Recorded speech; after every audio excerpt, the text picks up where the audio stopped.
afternoon, it's Home Gardening 480, and we are here on September 12th to pick the rest of our watermelons. As you can see, the vines are starting to die back. There are a few areas of green growth, but most of the vines have died back to some degree. You can see over here, there's a nice green vine that's continuing to grow, but the majority of the other vines have died back. These watermelons we were trying to get to ripen up a bit more, but as you can see, if you look at this one right here, it's starting to turn yellow. So we've got to get this one in the house and figure out if it's going to be good to eat or not. So we'll take that inside, cut it open, and then cut it up. If it's any good, we'll compost it if it's not. But as you can see, we've got a couple other large watermelons. There is a small sugar baby right here, as you can see. Based on my rules of picking, this one does not have, oh, you see right there's that tendril closest to the watermelon. It's not ready yet, based on that. That tendril should be brown and dry. But if you look here at this, where the watermelon plant is coming out of the ground, it's quite large vines there. And we expected that. If you watched our other thinning watermelons video, you'll see the jungle that we had out here. One problem that we did have was I had planted over on this other bed some squash and pumpkin plants.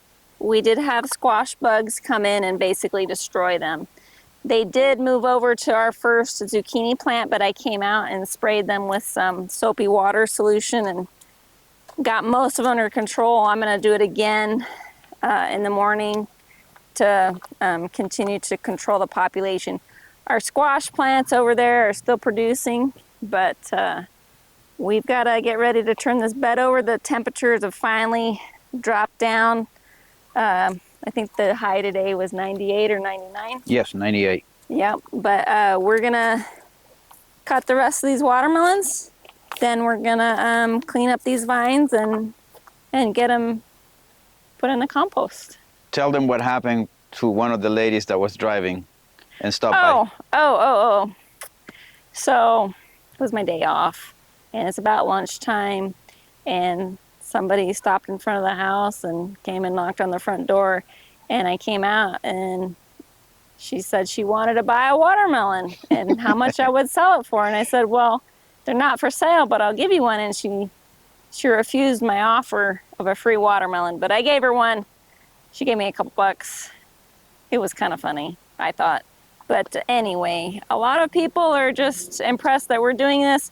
It has been very hard to do this through the hot summer, but you know, automatic waters are the key. I just want to mention we have rain forecasted for tomorrow, so that's part of the reason we're gonna make sure that we cut these watermelons, because we don't want them to split or have any other issues related from too much rain. We're gonna get ready to clean up our beds and plant a bunch of new plants, so I'm excited. So I had run inside real quick and cut this one. As you can see, the red comes out close to the edge of the rind on the watermelon. There are developed seeds and it smells sweet, so this is a good watermelon. Would have been better if I had chilled it first, but you know, I couldn't wait. So anyway, if you like this video, like and subscribe to our channel. There'll be more coming, especially for the fall garden. And you can follow us along as we do our garden in our front yard of our house in Mesa, Arizona. Have a great day.